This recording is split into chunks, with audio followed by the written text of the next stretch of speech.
Hello everyone, welcome to Ag Reviews, our video blog which talks about agriculture and everything related to agriculture, innovations, technology, trade and policy.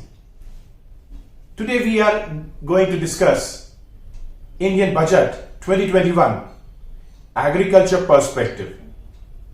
Before we get into discussion, let me put some caveats. I strongly believe in both growth as well as equality. I also strongly believe that the farm laws with some modification would help Indian farmers in enhancing, improving their financial sustainability. I feel comfortable at World Economic Forum's high table as well as at the farms of a humble farmer.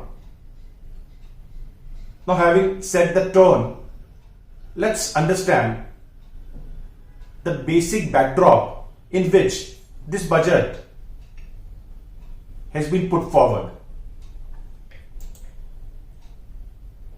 In any other scenario, we could have analyzed this budget in a more fact-based, data-based and non-contextual approach with just budget in the center. But we know we live in a very different times today. First, the COVID. While the agriculture sector was exempted from lockdown, but the impact of COVID has been humongous even on agriculture sector. While farmers were ready with their harvest, their perishable product was on field and was not picked up, leading to losses to them. The shutting down of restaurants, schools, hotels also led to reduced consumption of the commodity these farmers were creating. The stagnated supply chain ensured farmers were left with what they harvested. Farmers in India are among the poorest poor.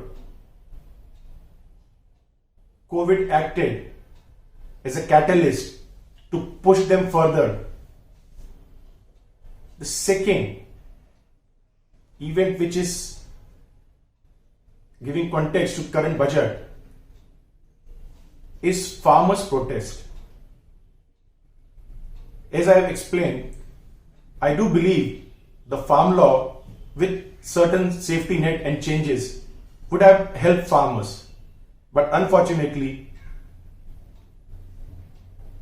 the lack of trust and communication between the government and farmers led to one of the biggest farmers' uprising in India over past many decades. When you put these two contexts, what the finance minister put on table during budget, which in her own words meant creating growth and wealth which would be distributed for welfare and well-being of the people. She had a challenge in her hand because at one hand the revenues generated through taxation and other means for the government has fallen substantially because of pandemic. The social security measures taken by government, including feeding millions of people, also had a huge impact on the finances of the government. At the same time, majority of people would view this budget, especially related to agriculture, with spectacles of farmers because of the protests happening across the borders of Delhi. In this scenario, we have to understand that this budget was just like walking on the edge of the sword. So let us first understand what this budget is all about. If we see agriculture, the agriculture ministry has been allocated close to 1,31,531 crore, divided into two segments. One is Department of Agriculture, Cooperation and Farmers Welfare, and other the Department of Agriculture, Research and Education, with lion's share going to the Department of Agriculture, Cooperation and Farmers Welfare. When we compare to the previous budget, if we take only the budgetary estimates, the allocation in 21 is 7.86% lower. However, these estimates for the last year were subsequently revised, because when this allocation was done, that time COVID was not there. So a lot of things changed because of COVID. So if we see the revised estimate of the government for 2021, the allocation of 21-22 has increased by close to 5.36%. We would also understand a little bit about the allocations and what happened to them for the previous budget. So if we see 2021, the allocation for the Agriculture Ministry was revised and reduced by close to 14.2% to 1,24,520 crores, while the initial allocation was more than 1.4 lakh crores. One of the key area where this reduction happened was because lot of programs for which allocations were done were not able to use that money because of pandemic and the lockdown subsequent to the pandemic. However, at the same time, because government had to feed a lot of people through public distribution system, there has been enhanced procurement from the farmers. And that is also one of the reasons that while majority of other sectors have shown negative growth, agriculture has grown by more than 3% for 2021. When we say wheat, so procurement by value increased by close to 19.5%. And if we see the number of farmers impacted, it increased by 21.9%. Similarly, in rice, the value increased by 21.7% and number of farmers impacted increased by 24.2%. Similarly, for pulses, there was increase in the value of procurement by 27.1%, while the number of farmers impacted was increased by 29.8%. While we see this uptrend where the government has procured on MSP, however, still the farmers believe that the MSP regime might be under duress for a very simple reason, that this increase cannot last for long, because government procure for food security, buffers as well as for PDA system. And government cannot just buy every grain produced by these farmers. So they understand that MSP only through government procurement is not a solution. Similarly, if you see in the PDA system for the food subsidy, the last year there was a sudden spike of close to 366% or 3.66 times of budgetary estimates. Close to 4,22,618 crores was spent by government as food subsidy. This also is one of the reforms which we'll talk about in a later slides. Similarly, the fertilizer subsidy also increased by close to 87.8%, to 1,33,947 crores. And finally, the Pradhan Mantri PM Kisan scheme, which gives 6,000 rupees to every farmer, the allocation of that was reduced by 13.3% from 75,000 crore to 65,000 crore. We'll also understand the reason for that. When this scheme was started, the government wanted to target 14 crore farmers, but it had some caveats. While initially the number of farmers estimated who would qualify the government's benchmark was high, however, later on, a lot of farmers who were initially assumed to be getting this benefit were not as per the norms. So the number of farmers reduced substantially. Hence, while the 75,000 crore were allocated, only 65,000 crore were spent. And that is also the reason that going forward, we won't be seeing too much change in number of farmers who would be able to avail PM Kisan scheme. Now let's have a little bit of overview of what happened in budget 2021-2022. First, the food subsidy was rationalized. Now this is the visionary step taken by the government. The Food Corporation of India since 2007 has been acquiring all the burden of food subsidy because all the governments used to keep a part of cost of food security of their own balance sheets. That means Food Corporation India used to take credit from NSS, and that loan book of Food Corporation of India got inflated so much that it was creating an existential threat to the Food Corporation of India.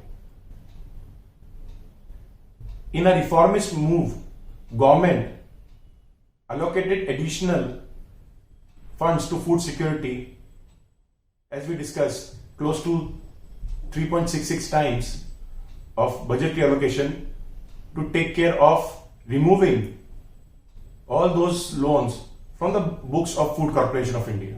Similarly, for this year, 2,42,836 crore has been allocated towards the food security to procure food grains, pulses, oilseeds, cotton, and altogether 23 commodities which are part of the MSP regime. Secondly, in the previous allocations before budget, government has structured a agriculture infrastructure fund of close to 1 lakh crore, for which government has also made provisions through cess. Now through this budget, government has allowed the APMCs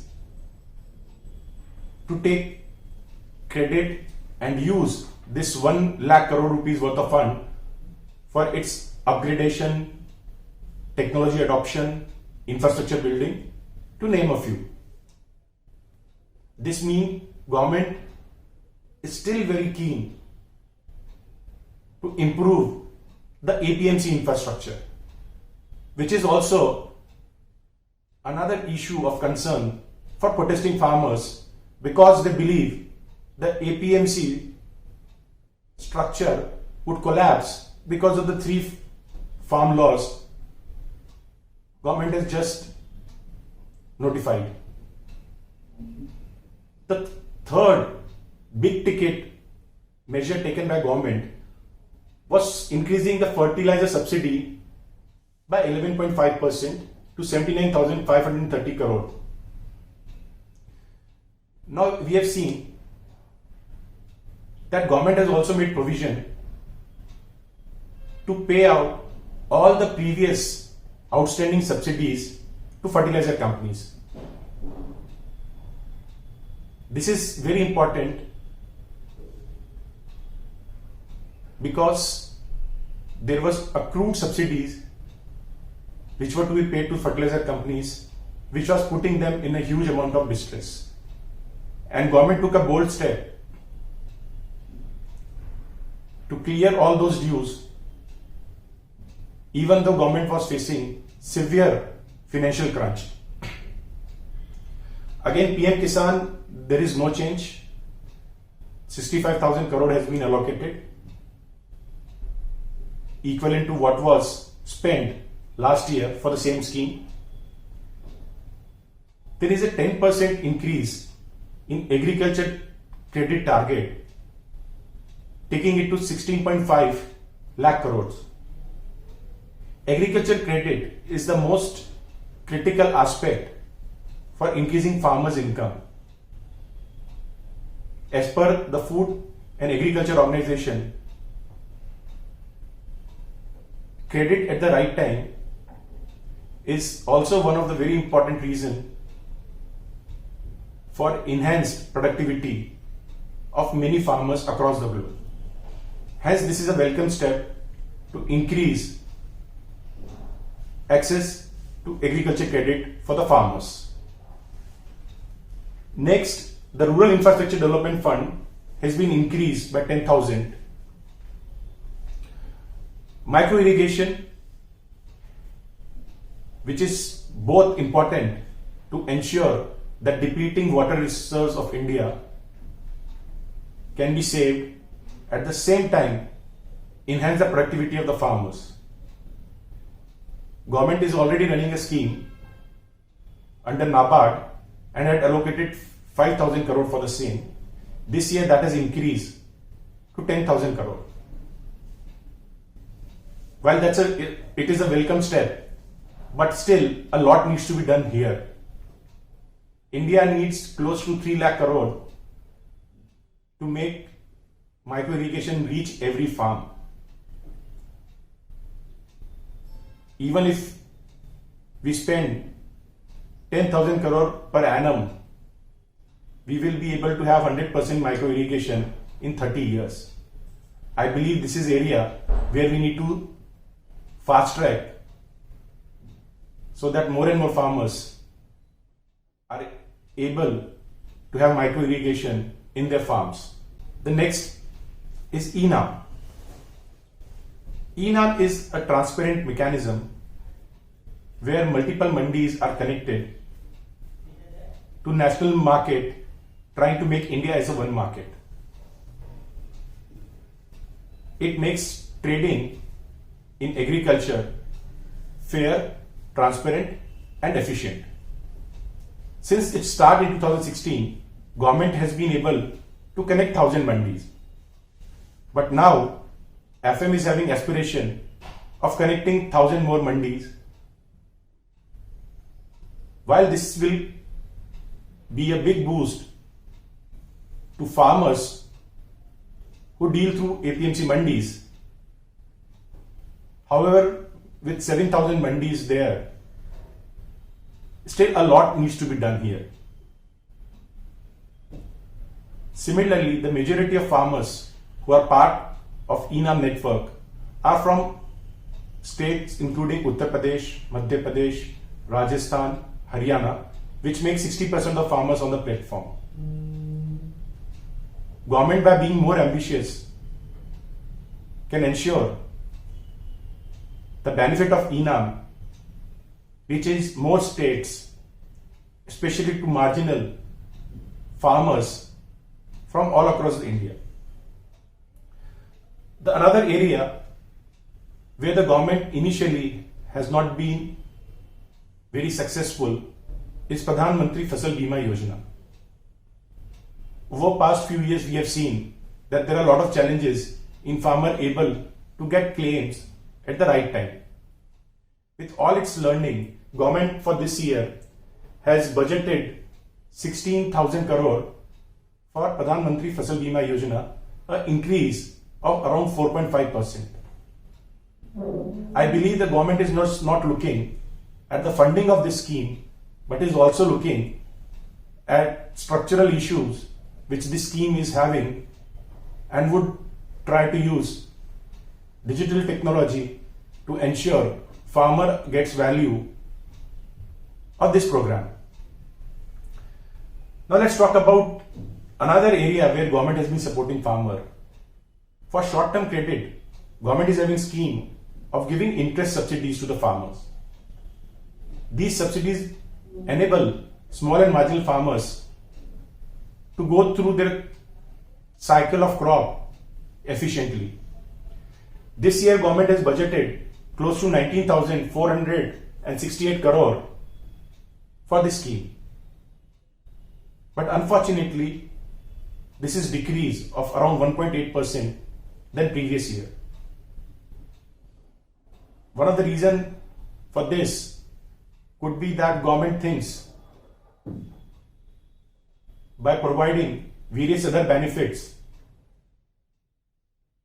the requirement for short-term credit might fall. But in my view, that's not the right approach. In fact, government should promote more and more farmers to take short-term loans rather than long-term loans. That is very important for them to be financially prudent. One area where I strongly believe government can do far more than what it has been doing for past few years. That is in this area of agriculture research and development. Spending or allocation in R&D gives at least 7 to 8 times more value than giving subsidies in agriculture sector. However, the government's allocation this year for R&D is approximately 8,514 crore. While it has increased by 10%, but maybe threefold or fourfold increase in that would lead to far better results, just like the way government has invested or planned to invest heavily in infrastructure development. The investment in agriculture R&D will ensure the future of agriculture in India is more profitable and sustainable. Finally, there are some more schemes where Finance Minister has talked about it, but details are not still available. For example, Swamitva Yojana, where the government has given land to landless farmers. Now government has decided to roll it out across India. Second such scheme is Operation Green, which initially was for potato, tomatoes and onion to ensure farmer get short-term support, whether it is for storage or transportation, and 500 crores were allocated to that. Later on experimental basis, more crops were added, and in this budget, the Finance Minister has decided that 22 crops would be covered under the Operation Green scheme, but still how much fund is to be allocated on that is not very clear. Government has also come out with initiative of having 5 fishing harbors to increase the value fishermen gets from the ocean. Similarly, there is a plan to have one seaweed park in Tamil Nadu. Again, details are not very clear about it. How much fund would be allocated, how it will be operationalized is to be seen. When we talk about agriculture, government has tried to work within their limits to ensure that they are able to deliver more to farmers. While these numbers would make sense for those who are not actually themselves farmers, but when you see from the farmer's perspective, a lot more could have been done. Especially when we are talking about poorest of poor, 60% of nation's population who have access to no other means, but just by selling their harvest, I strongly believe government could have done far more. while it is still a positive step that government has tried not to cut on spendings in agriculture sector, however, an increase would have helped. Rationalization of food subsidy and fertilizer subsidy is one step, which was courageous step, especially in time of pandemic. So if somebody asks me, how would I rate this budget? If there wouldn't have been COVID, I would have rated this budget at 7. Now as we have pandemic and government is having constraint of financing with fiscal deficit already at 9.5% of the GDP, I would like to give them 8. But if you also see the protest from the farmers, just to build more trust, government could have done a little bit more. Hence, my final rating for this budget would be 6 out of 10. I hope you would have liked this session of Agri Views. Look forward to interact with you more and share with you insights from all across the world on agriculture. Thank you.